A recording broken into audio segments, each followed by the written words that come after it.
Colombia के घने Amazon जंगल के ऊपर एक छोटा सा विमान उड़ रहा था। नीचे फैला हुआ हरा समुद्र, ऊपर खुला आसमान, सब कुछ बिल्कुल सामान्य लग रहा था। लेकिन किसी को नहीं पता था कि अगले कुछ मिनटों में ये उड़ान इतिहास की सबसे चौंकाने वाली सर्वाइवल कहानी में बदलने वाली है। अचानक प्लेन का इंजन अजीब सी आवाज करने लगा। पायलट ने कंट्रोल संभालने की कोशिश की, लेकिन अब बहुत देर हो चुकी थी। इंजन फेल हो चुका था और अब प्लेन क्रैश होना तय था। इस प्लेन में सवार थे एक माँ और उसके 4 मासूम बच्चे, जिनमें सबसे छोटा सिर्फ 11 महीने का था। सवाल ये नहीं था कि प्लेन क्रैश होगा या नहीं, सवाल ये था कि क्या बच्चे अमेज़न जैसे खतरनाक जंगल में जिंदा रह पाएंगे या फिर ये जंगल उन्हें हमेशा के लिए निगल जाएगा। ये कोई काल्पनिक कहानी नहीं है, ये एक रियल घटना है। तारीख थी 1 मई 2023। सुबह का वक्त था। कोलंबिया के कैकेटा प्रांत में एक छोटा सा एयर स्ट्रिप, सफेद रंग का सेसना 206 विमान उड़ान भरने को तैयार था। ये कोई बड़ा कमर्शियल प्लेन नहीं था, बल्कि सिर्फ 6 सीटों वाला छोटा सा विमान था, जिसे अक्सर अमेज़न के ऊपर से लोगों को जल्दी गंतव्य तक पहुंचाने के लिए इस्तेमाल किया जाता था। उस दिन प्लेन में कुल 7 लोग सवार थे। एक पायलट, एक सह पायलट, एक माँ और उसके 4 बच्चे।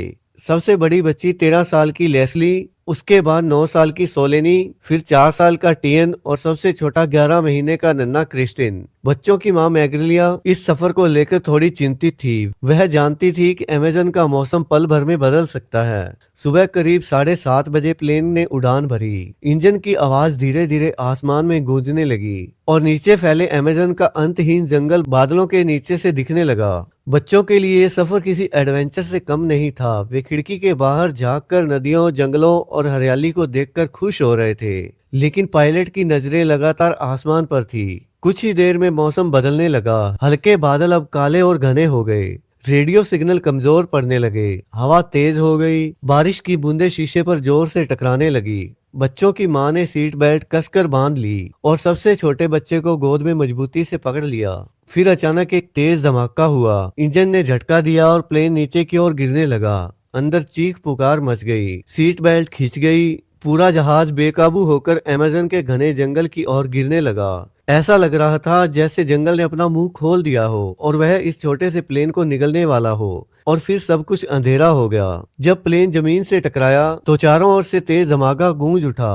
पेड़ टूटे, धातु के टुकड़े बिखर गए, इंजन की गंध हवा में फैल गई। कुछ देर के लिए जंगल में एक अजीब सी खामोशी छा गई। फिर मलबे के बीच में से बच्चों की हल्की हल्की आवाजें सुनाई देने लगी। लेस्ली सबसे पहले होश में आई। उसका शरीर दर्द से भरा हुआ था, लेकिन वह किसी तरह उठी और अपने भाई बहनों को देखने लगी। सोलेनी और टियन घायल थे, लेकिन जिंदा थे। सबसे छोटा बच्चा क्रिस्टन अपनी माँ की गोद में था, लेकिन माँ मैग्रोलिया अब हिल नहीं रही थी। उस पल लेस्ली समझ गई कि अब उसकी माँ इस दुनिया में नहीं रही। 13 साल की उम्र में लेस्ली ने उस दिन, बल्कि उसका बचपन भी वहीं खत्म हो गया। उसने रोने की कोशिश की, लेकिन छोटे भाई बहनों को देखकर खुद को संभाल लिया। अब वो सिर्फ बहन नहीं थी, बल्कि माँ भी और नेता भी। शाम होते होते जंगल में अंधेरा उतर गया। अजीब सी आवाजें आने लगी, जानवरों की गुर्राहट, कीड़ों की आवाजें और पत्तों की सरसराहट। बच्चों ने मलबे के पास ही एक जगह बनाई और एक दूसरे से चिपक कर बैठ गए। पहली रात सबसे डरावनी थी। भूख, प्यास और डर सब साथ थे। छोटे बच्चे रो रहे थे। लेस्ली ने अपनी माँ से सीखी बातें याद की। उसने बच्चों को शांत किया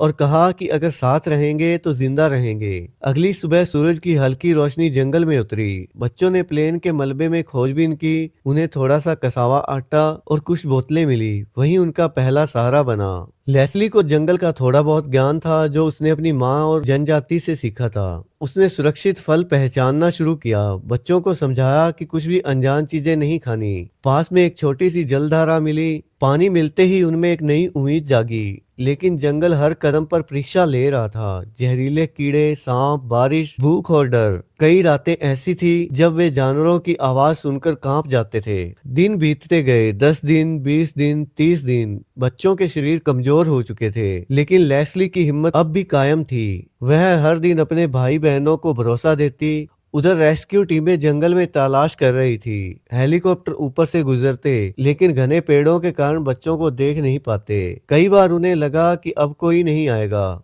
40वें दिन आखिरकार जंगल के नीचे कुछ निशान मिले। टूटे पत्ते, छोटे पैरों के निशान। सैनिक आगे बढ़े और जो उन्होंने देखा वो दिल तोड़ देने वाला था। और चमत्कार से कम नहीं था। 4 बच्चे बेहद कमजोर लेकिन जिंदा। सबसे बड़ी बहन अपने छोटे भाई बहनों को बाहों में समेटकर खड़ी थी। उस पल सैनिकों की आंखों में भी आंसू आ गए। बच्चों को तुरंत अस्पताल ले जाया गया।